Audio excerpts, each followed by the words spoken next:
Hey guys, Ramsey here. Welcome to another video. Today, we're going to do a top 10 list on musk. And the reason it's only a top 10 list and not my usual, this is not a top 10, is we are going to focus on perfumes that use real musk, not synthetic, not muscatone, real musk from the Kashmiri musk deer usually.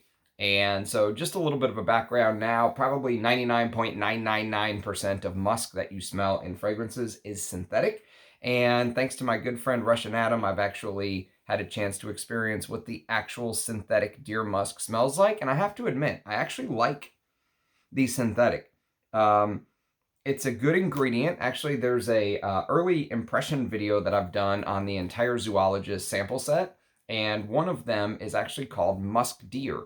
And in that zoologist sample set, Victor Wong makes it very clear that he does not use any real musk. All of his musks are synthetic. And I said I really liked that fragrance, that it was a good perfume. However, there is a vast, stark difference between, on one hand, the synthetic musks, and on the other hand, the real deal. It is a joy and a pleasure, and almost, puts me in a state of like euphoric shock every time I smell real musk. It's an amazing ingredient, and if it wasn't for brands like Areej, Dore, Ensar Oud, Bortnikoff, I never would have been able to smell the real thing. It's so rare, and all of them claim to basically secure their musks legally because the Russian government still allows people who live in parts of the north of Russia and Siberia and places like that to actually still hunt the Kashmiri musk deer. And they give them a certain amount of tags. And the people actually live off of the deer. So it's not like they're just killing them for the musk. It's one part of the animal. Think of the way that the plain Indians would live off of the buffalo back in the day. They would use the entire animal, everything.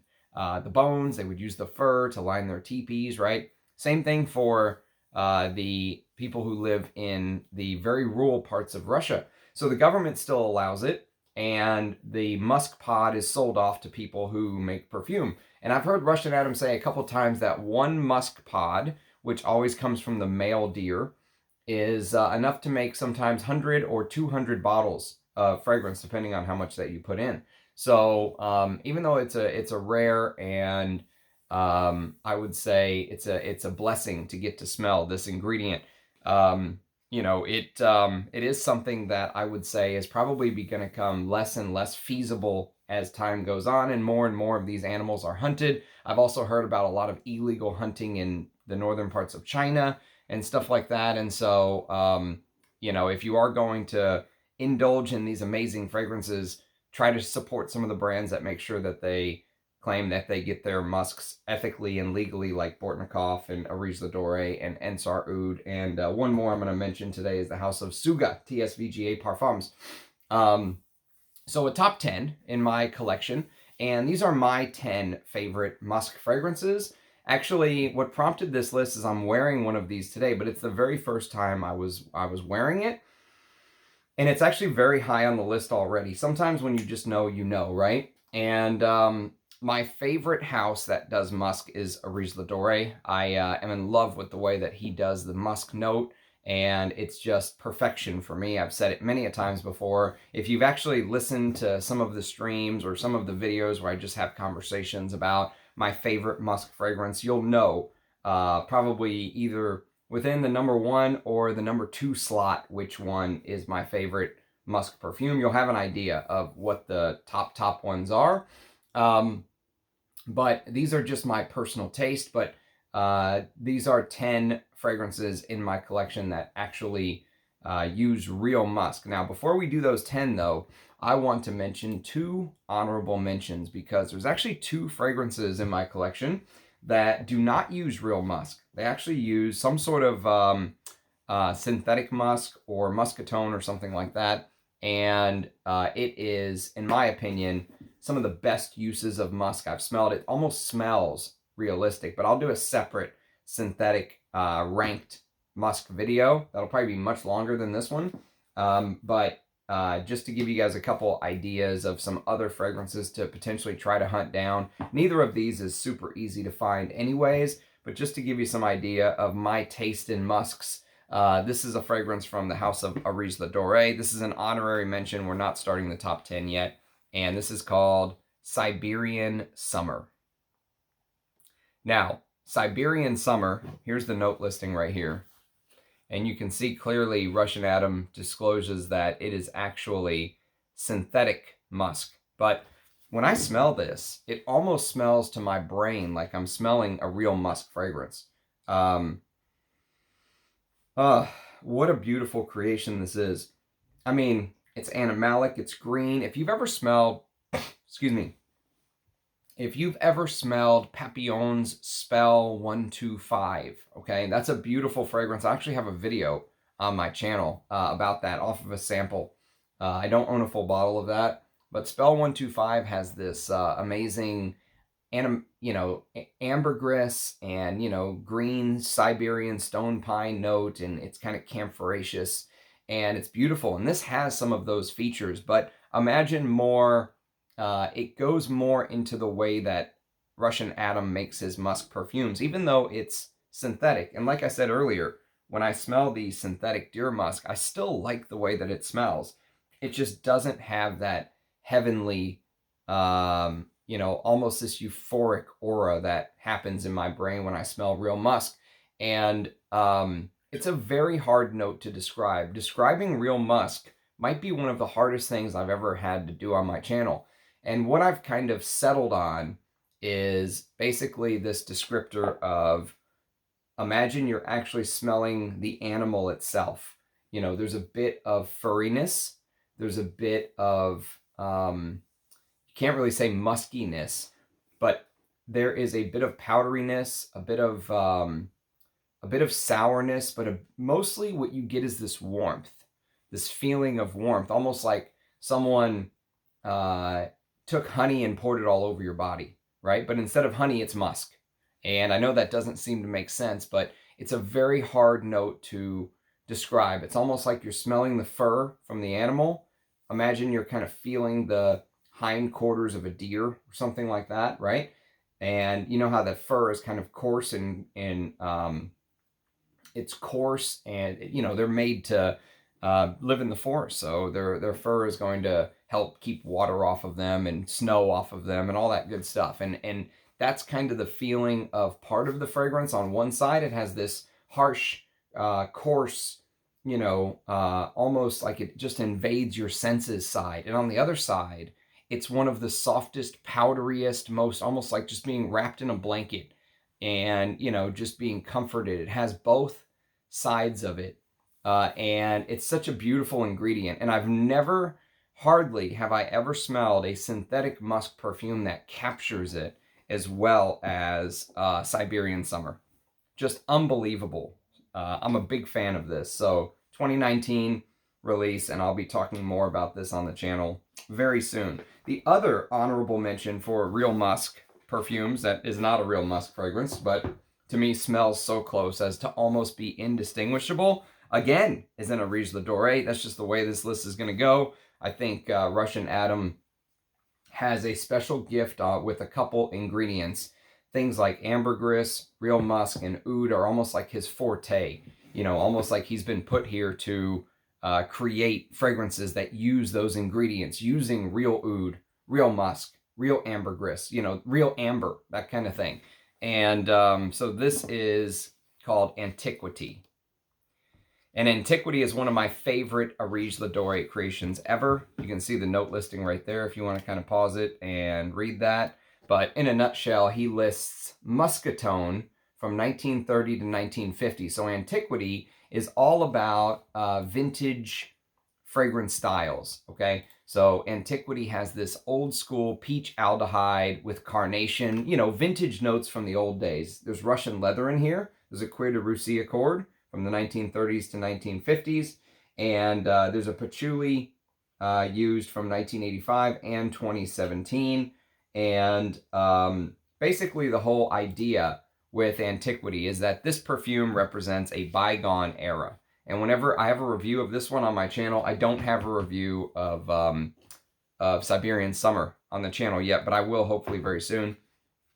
It's almost like this unique, imagine that you're smelling a fragrance from Guerlain or Francois Coty from 100 years ago, but they were using oud and these other ingredients that the Western houses from 100 years ago, the French houses from 100 years ago did not use. And they create this amazing composition using these old ingredients, you know, the patchouli, the oak moss. I said it reminded me of kind of being on an old train. You know, imagine the train and they're just, you know, you imagine the engineer just shoveling coal into the locomotive, right? And it's puffing off big black clouds of smoke into the sky, and you're kind of passing by the scenery. And you're just watching the vintage world kind of pass you by. You're watching the old world pass you by as you sit in this train car. It's one of the most amazing scents I've ever discovered. And Antiquity is a joy, and again, very blessed to have it. Hard to put it into words. But if you like the old style Guerlains, you know, if L'Air Bleu or Mitsuko or Val de Nuit, you know, are your thing, if Coty Chypre are your thing, that's definitely one to check out. I'm not saying that they smell like that, but they have that old world feeling. It's unbelievable. Okay, so let's get into the top 10. So number 10 is actually going to be the TSVGA, TSVGA. That's actually how you're supposed to pronounce that. TSVGA. Don't ask me why, but that is what he went with. But the perfume is no joke. And this is called Fiona. I've talked about this on my channel before, and Fiona is one of the best animalic fragrances I've ever smelled. The reason it's at number 10 and not any higher, well, other than the fact that it's really competing with masters, you know, going up against Ensar Oud and Bortnikoff and Areej the Dore is not an easy thing to do, right? And Fiona has many animalic ingredients about it. Okay, so number one, it uses all kinds of ambergris. You get brown ambergris, white ambergris, black ambergris, hyraceum, civet, hyraceum absolute, castoreum, oncha, which is some sort of seashell tincture. I can't remember exactly how they do it, but I'm sure you could pull it up and read about it. Goat's hair tincture, bourbon vanilla, tonka bean. There's a skunk accord in here, which there is actually a skunk oil. I'm going to be very careful holding this because it does leak, and when this shit gets on your hands, forget about it. This is actual skunk oil from the USA, and it's one of the most rancid, one of the most sour, rancid things I've ever smelled. And this, of all of the ones he sent me, this one doesn't close properly. So if it kind of turns, and you can see it's kind of started to separate because it's been a while. But if this starts to turn, like if this gets anywhere near the cap, it'll just spill. And it'll get all over my hands, and there is no getting it off. It is one of the hardest ingredients I would assume to work with. There's muskrat in here. Yes, muskrat.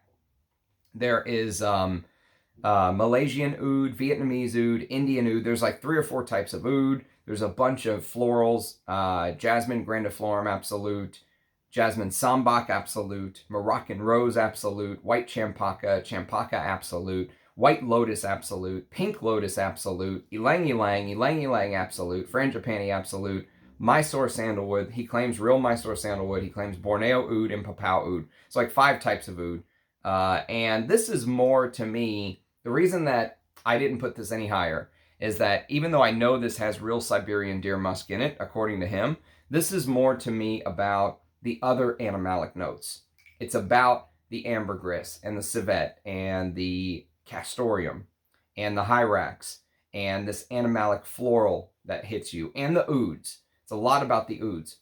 And so, but is there Siberian deer musk in here that plays a role? Absolutely. I just don't think it plays as prominent a role as some of these others that we're going to talk about very soon. But if you love animalic fragrances, if you're someone like me who can never get enough, you always want more, you know, and that's like, it's like a curse, right? You're never satisfied. You always want more. deeper, darker, challenging, thicker, richer, animalic fragrances, then Fiona is a must sniff for you. These Discovery atomizers are very affordable. Part of me wishes I would have gotten a full bottle, but I'm happy with my Discovery atomizers because I have 2 of these. So yes, Fiona by TSVGA Parfums comes in at number 10, and they're 9 mil Discovery atomizers, by the way. And I think he's made it now to where you can actually add there's an option to add pieces of ambergris or deer musk to the scent to make it even more animalic. Not that I think it needs to be more animalic, but someone told me that the new batches of this have been toned down. They're not as animalic or challenging, and so maybe that's why the option to add extra animalics is listed. But if you get one of these older ones, forget about it. You couldn't even imagine adding any more animalics to it. So that is Fiona by the house of TSVGA Parfums at number 10. Number 9. Now, before we go any further, there is one asterisk that I want to add, and there is a huge blind spot in this list because I have never smelled what some consider one of the best real musk fragrances of all time, Areej Dore's Russian Musk. I've never smelled Russian Musk. I would love to one day, but it is on the list of things I just have never had a chance to smell. I saw a bottle recently on eBay. The guy wanted $1,000, so he can F right off with that. I'm not going to give him $1,000. I just won't promote that kind of behavior. Even if I had the money, I wouldn't do it. But I would, if anyone has a reasonably priced bottle, even a partial, do let me know. I would love to sniff it one day. Okay, so number 9. Number 9 is going to be an Areej Dore, the first of many Russian Atom creations on this list. And this is called Russian Oud. And I've talked about this fragrance many times before. This cap actually does not go to it. It's a cap to one of his newer creations, but the one that was on here basically leaked. And so Russian Oud makes the list at number 9. And the reason Russian Oud is not higher, and there is real deer musk in here, of course, or it wouldn't be on the list. But the notes are oud, Indian oud, castoreum, cacao, deer musk, frankincense, Indian myrrh, labdanum, birch tar, sandalwood, and cedarwood. And so the reason it is here is because for me, Russian Oud is almost like this gourmand perfume. Probably the best way I've heard it described is if you go to Kafkesk, I think that's how you pronounce it, Kafkesk blog. If you just search Areej Dore Russian Oud, you'll pull up her article. It'll pop up within the first page of Google. She is a extremely gifted, talented writer on perfume, and she had a blog. I don't think she maintains the blog as much. I think she's more on Twitter now, but you can still read her old blog posts. And she wrote one of the most brilliant articles I've ever read on Russian Oud, and she talks about the ambery facet almost feeling a bit like lava. And this very high quality oud oil, which I actually have the actual oud oil in this form. Russian Atom sent it to me in a little thing like this. It's called Choco Barai Oud. And whenever I review Russian Oud, I'm going to do, a little bit of the pure oud oil and then the perfume itself and talk about some of the, being able to pick up the pure oil in the perfume. But it's built around this very high quality agarwood with a twist. So, interestingly enough, the blurb says, despite the fact that Russia is the biggest country in the world, there have been no agarwood trees discovered within its borders. So there are agarwood distillers, of course, in Russia, like Russian Atom, but there's no agarwood trees actually within the borders of Russia. So Russian Oud is a bit of a play on words because there is no technically Russian Oud, but Russian Atom created one. And so what he used is this Thai oud that feels very chocolatey. It's kind of I think this is a plantation oud. I don't think it's a wild oud, but it's like this caramelized,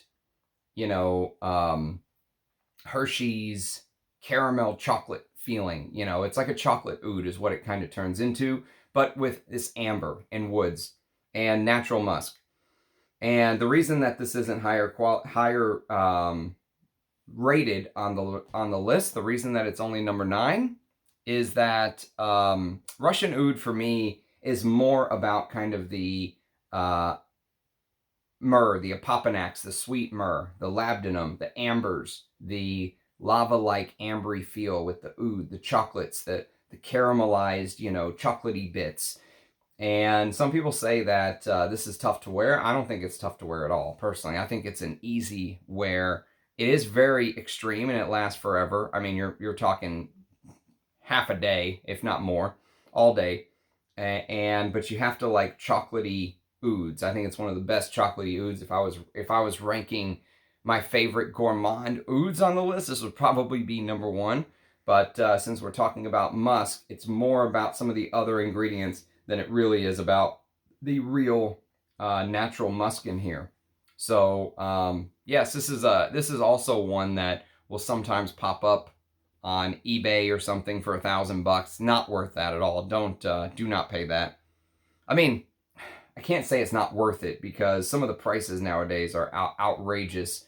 I think some of the scalpers that want to try to take advantage of these limited editions, take advantage of people, I don't think they should be rewarded with that type of money. But yes, that is kind of what it goes for now, unfortunately. But Russian oud is absolutely amazing. It's stunning, and I'm very, very lucky to have it thanks to a perfume friend in the community for passing that on. So that is number 9 on my list. Number 8 on the list is going to be another Areej Dore.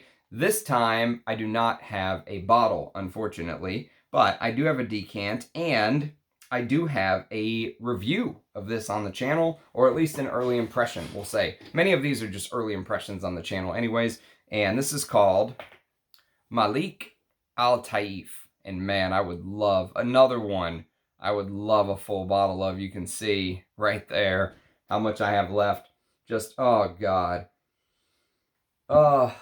I mean, maybe one of the, I would say if you forced me to rank my rose videos, my rose fragrances right now, this would have to be number 1. This is my absolute favorite rose. I've never smelled a rose fragrance. I mean, forget about it just being rose oud, because it is a rose oud, but I've never smelled a rose fragrance this good. This is perfection. This is, I don't know what you would call it. This is Mozart. It's Leonardo da Vinci. Oh, it is stunning. And again, the reason it's number 8 and not any higher is very similar reasons to what I listed before. This is much more for me about the rose, the oud, the sandalwood, the amber, the benzoin. There is deer musk absolute in here, and I think it does definitely play a role. It's like an animalic floral, if you will, but it's the star of the show is this Taif rose, and many houses will just put the tiniest drop of Taif rose because it's a very, very expensive ingredient. This name, actually, Malik AlTaif, means the king of Taif. So what they've done, what makes this so special, and why this is such a legendary fragrance and why I want a bottle of this, is they basically dosed the Taif rose here at 40% concentration, which is absolutely insane. I think in a regular fragrance, like let's say Roja wanted to make a Taif root, which he did. He actually did put out a Taif rose fragrance. I don't think they can put any more than 5% pure rose oil. And I don't think that they are getting anywhere near that 5% anyways, is my guess of real, you know, when they run GCMS tests on some of these fragrances that sell for 750 pounds for 100 mils or whatever it is, you're realizing that they take pictures around roses in the background. You know, the Taif rose is photographed with the bottle, but then when you actually look into it, you'll find out there's actually really very little Taif rose actually in the bottle, right? And this is the exact opposite. Here, they went 40%. And to make matters even more interesting is that they used the royal grade of Taif rose, so the highest level possible, and they did a little bit of an experiment. The person or the guy who owned the farm in Saudi Arabia did an experiment where they only distilled the rose oil for this perfume off of the petals themselves. So normally they take the, bulb that the petals sit on. So you get a little bit of that greenness from it as well. Here, it's just the rose petals. And then, to go even a step further, they only used women to pick the petals because the guy who owns the farm thinks that men's hands are rougher and the oils from the hands touching the petals even makes a difference. So this is a pure luxury perfume, unmatched quality, and like they say, superior aroma. And oh, if I could find a bottle of this, man, what I would not do for a bottle of this. It's beautiful. But again, I think it's more about, it's a rose oud, but it's a Taif rose oud, and one of the best roses. And Taif rose is actually my favorite rose. I love its lemoniness. I love its fresh qualities, slight honeyed aspects of the rose. It's not jammy like some red roses that you'll smell. And it's just perfection. This smells like ultra luxury. It smells like what you would expect the ruler of a country to smell like, a king, a sheikh. That's what it smells like to me, honestly. Amazing. 40% pure rose oil. Unbelievable. So Malik AlTaif is number 8. Number 7 is, again, a Areej Dore. I promise the whole list is not Areej Dore, but it seems like it could be. But number 7 is another one I don't have a full bottle of. God, I want one, though. Oh, what a fragrance. So this is called Santal Galore. And Santal Galore is probably in the same way that I said this is the best rose fragrance, this is the best sandalwood fragrance. And again, I don't own a bottle, but I really want one. This is another one that I would absolutely love.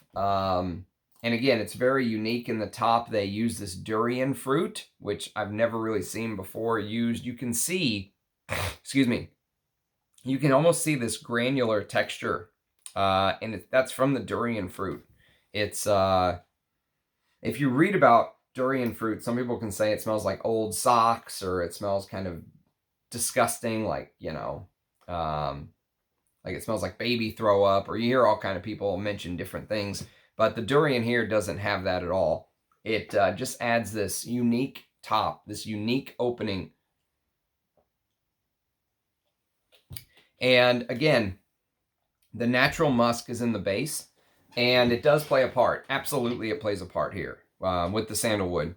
But they've done such a great job of making sure that nothing interferes with this being a pure sandalwood fragrance. This is a sandalwood fragrance, and most people think about the when they see stuff like Old Mysore Sandalwood Absolute in the base, they think, oh my God, this is going to be an absolute beast. It's not. Okay? Mysore Sandalwood is smooth, creamy, buttery, almost spongy. Imagine you can kind of take a sponge that you clean your dishes with and just kind of push it together with your fingers. That's kind of the feeling in your head when you smell Mysore Sandalwood. And this recreates that beautifully. And it also has real natural deer musk. Rose, water, Turkish rose, osmanthus. There's also sandalwood root. I believe I read in here, sandalwood root smoke extracted by Russian Atom, and deer musk pod tincture, which the musk pod, when you tincture the pod instead of the actual inside, but the pod itself, the outer bit, you get more of a leathery touch to the musk, and I think that's actually my favorite type.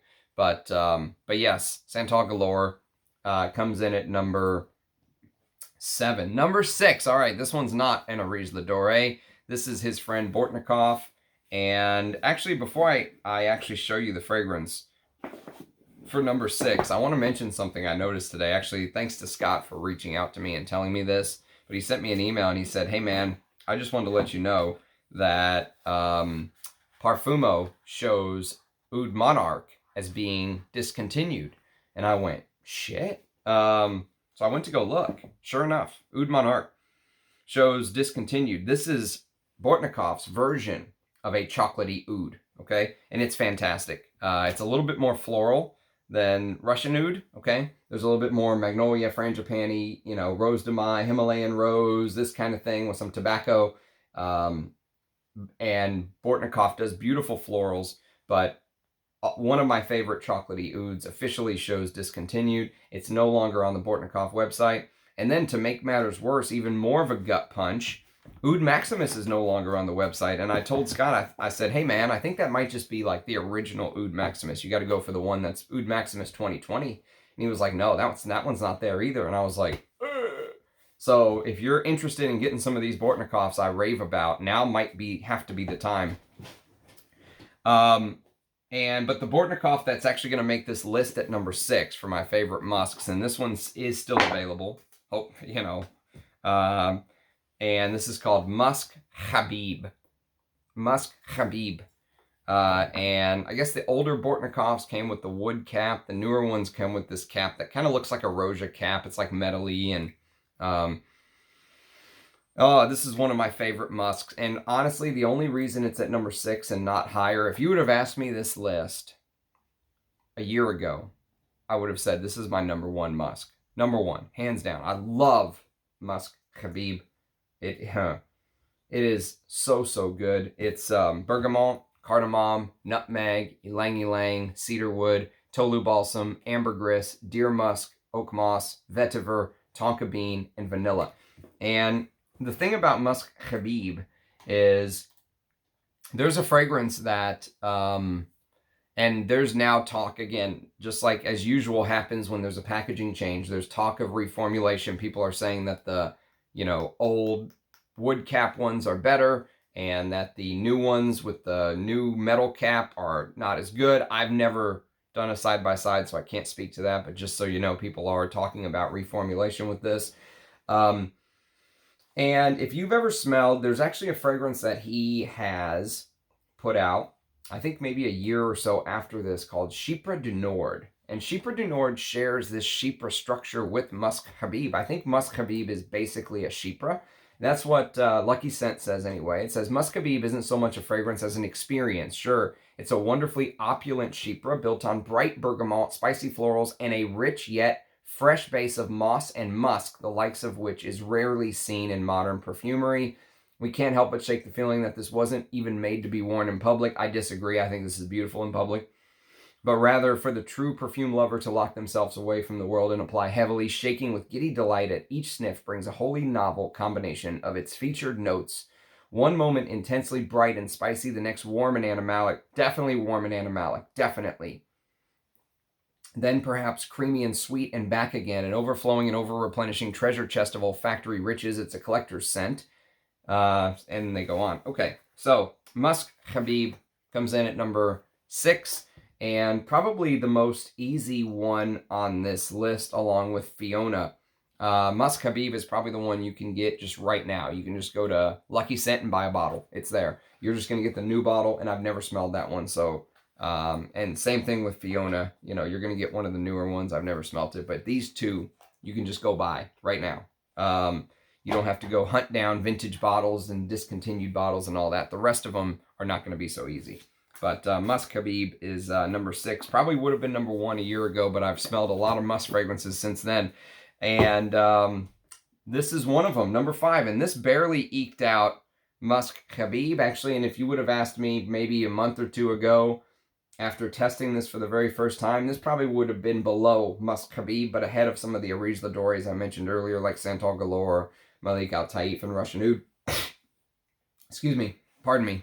Let me get some Vasa. Sorry.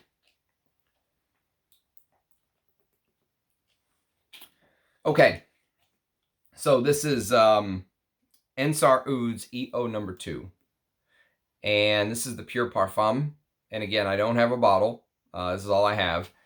And the thing about EO number 2 is when I first smelled it, I didn't like it as much. Like, I did a review on it that exact day. You can go check out my thoughts from that day. Since then, I've tried it a couple times at night, kind of before bed. And every time I've tried it, I've liked it more and more and more, to the point where now I'm almost like, damn, maybe I should try to hunt down a bottle. But EO number 2... Excuse me, sorry. Talking a lot, you know, gives me a dry throat.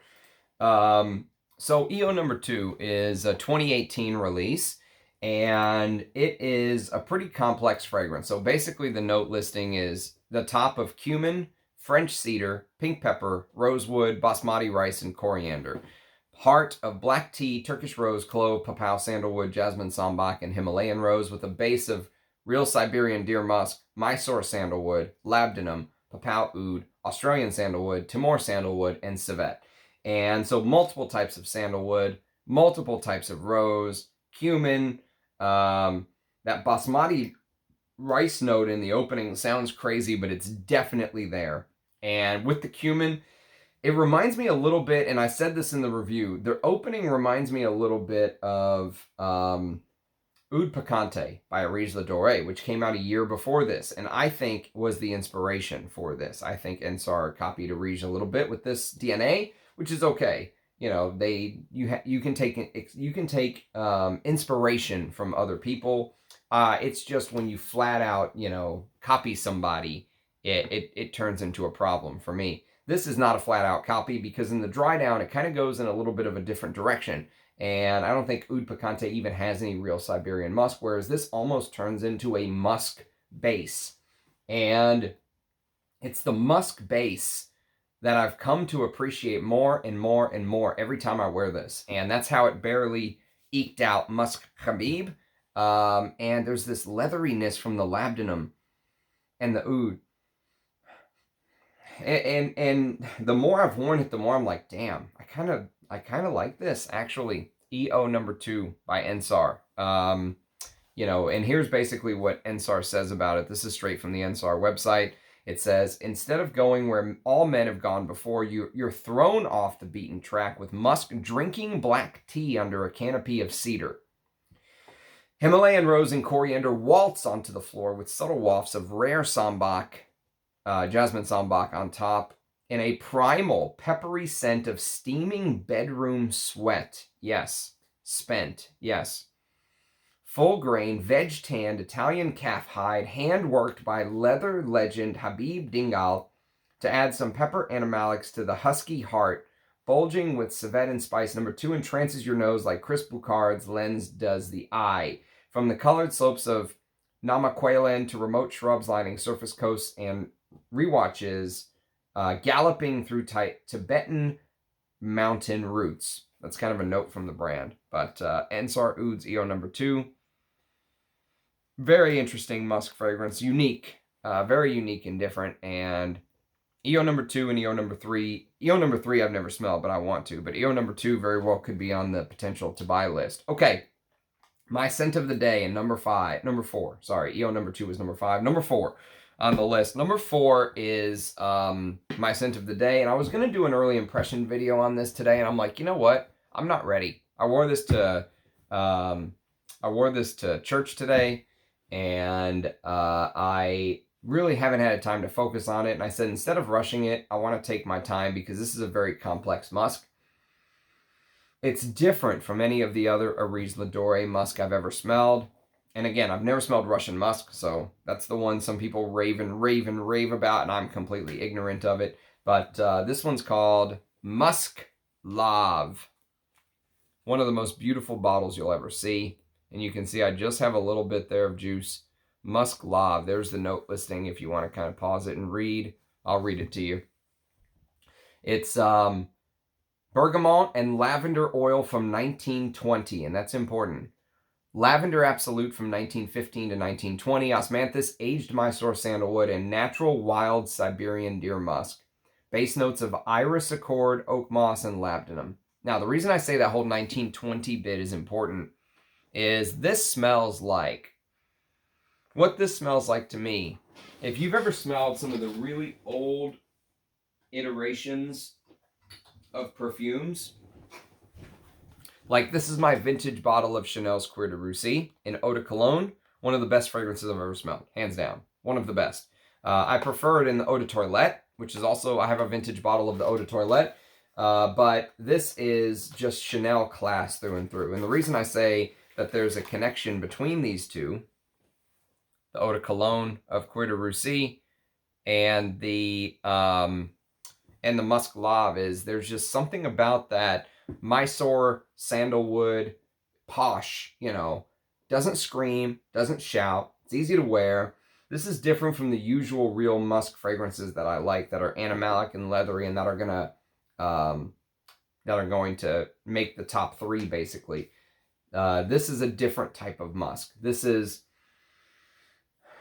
more to the sweeter side, more to the it's kind of easier to wear, but there's something vintage about it. There's, you know, the bergamot opening in the top reminds me slightly of Shalimar. Not the way that the fragrance feels, but just if you could isolate that old school bergamot overdose in Shalimar, it's like 30%.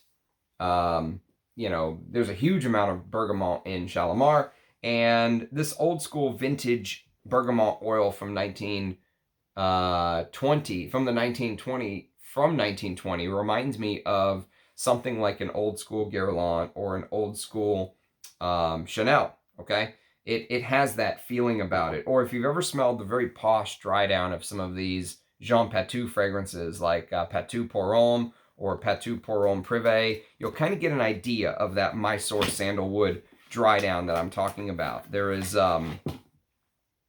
something very smooth and simple, and yet, even though it's smooth and simple, it's almost like it is one of the most deep ingredients you've ever smelled.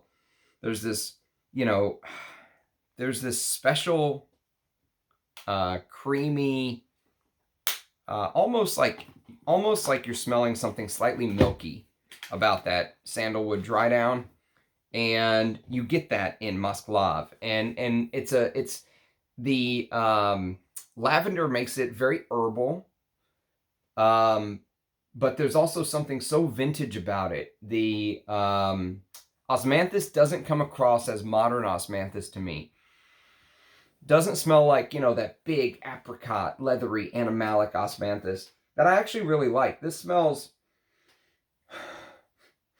you know, it almost feels like you can feel the texture of osmanthus, but you can't feel the peachiness to the osmanthus to my nose, because it really focuses on the lavender and the musk and that, you know, sparkly bergamot opening. And when it opens slightly cola-like. So there's a slight cola-like opening, the sparkliness, you know, this fizz. Beautiful musk perfume, very wearable. You know, if you don't like the musk fragrances that I like, that I'm talking about on this fragrance top 10 of real musk, this may be one for you to check out, Musc Lave. But again, it's going to be hard to hunt down because these are not easy to find. But what a presentation. Let me just take this out. Look at this. Look at this presentation. Just absolutely stunning. I love it. I love the cap. Okay, so that is number 4, Musc Lave. Number 3. Now, we're getting into the big hitters, and all 3 are Areej Dores. All of them. He does my favorite type of musks, my favorite type of musk perfumes. He does it. He just has this style for me that just beats out everyone when it comes to musk fragrances. And number 3 is actually the original War and Peace. However, you could also get War and Peace number 2. I don't think there's any difference between them. I think I did a video on War and Peace number 2 on my channel. Like, there's an early impression. You can go check that out. So War and Peace is War and Peace is this animalic, leathery. It opens up with, here's the note listing right here. So it opens up with a 35 million year old amber resin. And I asked him about that, and he basically said 35 million to 40 million years is how long it takes for the amber resins to kind of really harden and turn into what they are. So that's how they know it's at least 35 million years old. Rue Gulab 2019, Indian Patchouli and Orris Root Absolute in the heart, with a base of co-absolute of deer musk, ambergris, and castoreum made from Russian Adam. And that is, I think, one of the most unique parts of War and Peace is this co-absolute of deer musk, ambergris, and castoreum. That combination right there in the base, along with the amber, the rose, and there's Taif rose in here, as well as Indian rose, and Orris Absolute. This irisy, orisy Absolute. And you know me, I love castoreum. The castoreum in here is out of this world. Just unbelievable. The civet is out of this world. Even though it's a synthetic civet, it doesn't bother me one bit. I've also smelled the synthetic civet, and he sent me a little bit of, this is a civet tincture. And I think one of them is a synthetic civet. Yes, this is the synthetic civet. So this is the synthetic civet. There's just basically a tiny drop left, but yeah, the synthetic civet you can kind of feel, and this is the real civet. Yeah, the real one is much more sweet and sour, whereas the synthetic civet, you'll kind of smell that. Even though I like the synthetic civet, very similar to how I like the synthetic deer musk.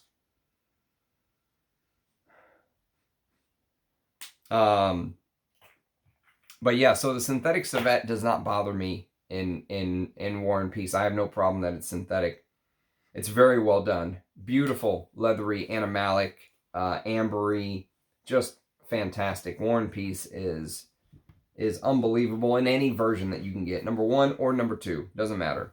And then, you know, it's, so the way that the Areej Dore website characterizes this as dark, animalic, leathery composition that's built around this mesmerizing co-absolute, like I mentioned, of Siberian deer musk, ambergris, and castoreum. That's the heart of War and Peace.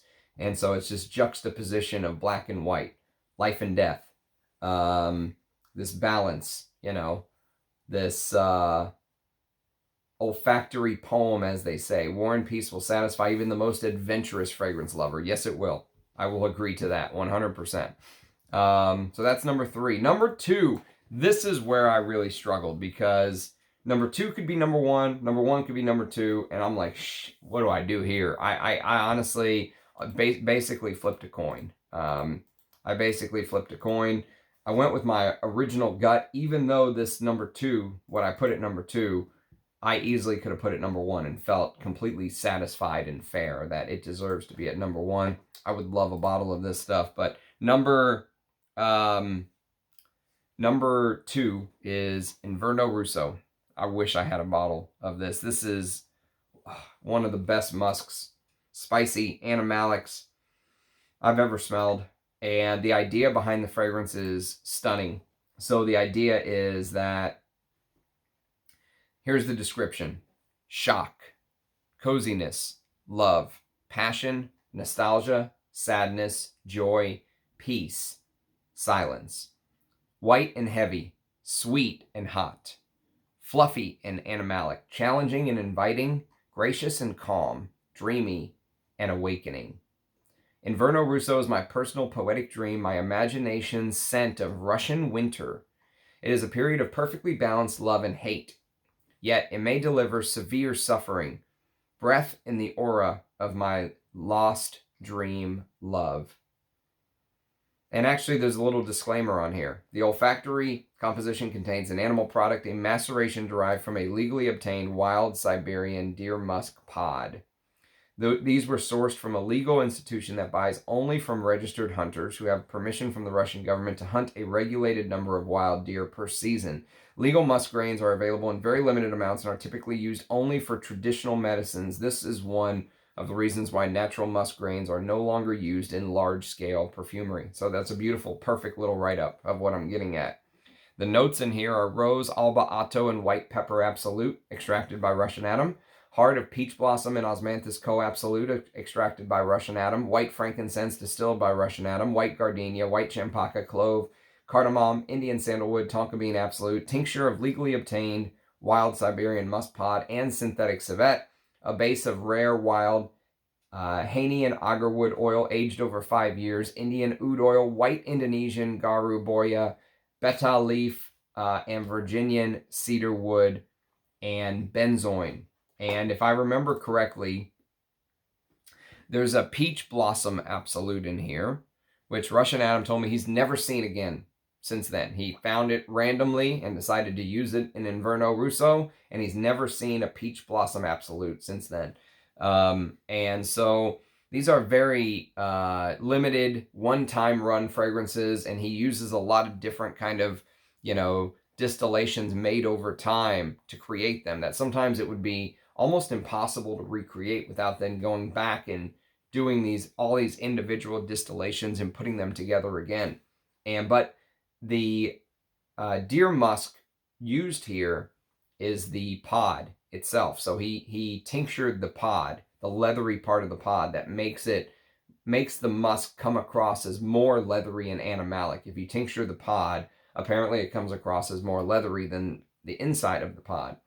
And apparently that's the kind of smell that I absolutely love. There's also oud in here, like I mentioned before, Indian, Indonesian, and Chinese oud. And the Chinese oud in here is the same, from the same source, apparently, as the oud in Chinese oud. So if you know Chinese oud, you'll kind of have a little bit of idea of the oud from Inverno Russo. My God, man. What a blessing it is to get to smell these. What a gift. So yes, Inverno Russo is number 2. That means only number 1. And number 1 is going to be kind of this 1-2 punch. I'll show them both, but you can go for either. This is Siberian Musk and Siberian Musk number 2. So there was a number 1 and a number 2. They're both, actually I have a video on my channel comparing number 1 and number 2. You can go for either. I said that they were very, very similar, but Siberian Musk number 1 is, so the way that it's described is the time to visit the wildest and least known location on Earth, Siberia. Envision surviving temperatures of -50 degrees Celsius while surrounded by tall, majestic pine trees blanketed with smoky snow.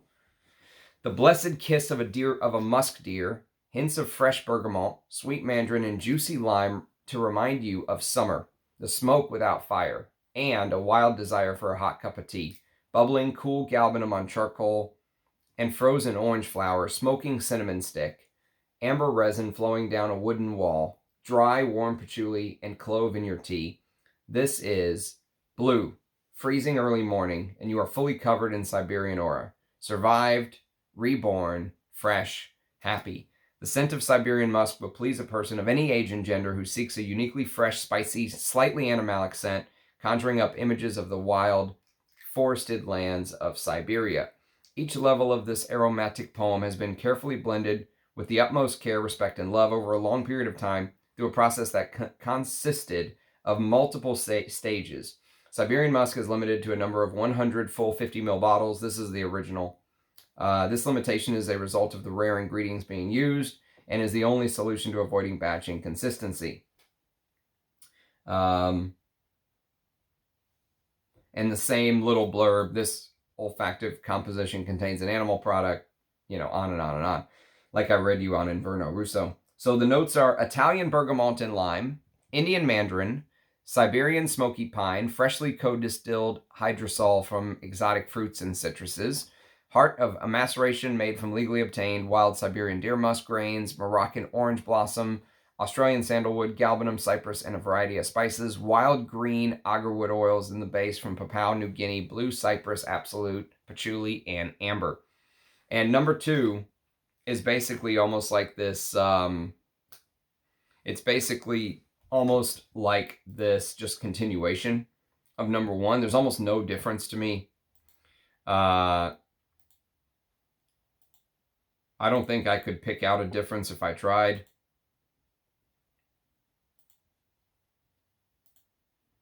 Yeah, I think they're almost identical. A continuation of Siberian Musk 1. One of the most sought-after perfumes from the Areej Dore collection. The time has come to visit one of the most purest, wildest, and least known locations on Earth, Siberia. A note from the brand. Okay, yeah. So yes, that is my top 10 countdown with 2 honorable mentions. that give off a real musk vibe to me, even though they're not. I think muscatone is a byproduct of real musk anyways. So I think also there's a perfume that has muscatone in it that's more niche that you can find called Musc Tonkin from the brand Parfum d'Empire. But this will be in our synthetic musk compositions, as will, you know, the two we talked about today as the honorable mention. So that's going to be a much longer video, obviously, or maybe I'll just have to do like a top 20 or top 30 or something like that, musk fragrances. But there we can include stuff like, you know, Musc Kublai Khan, Musc Ravageur, you know, Muscs de Sable from Les Indemodables. So there'll be a much broader choice of musk fragrances to pick from. I'll rank them just like I did today.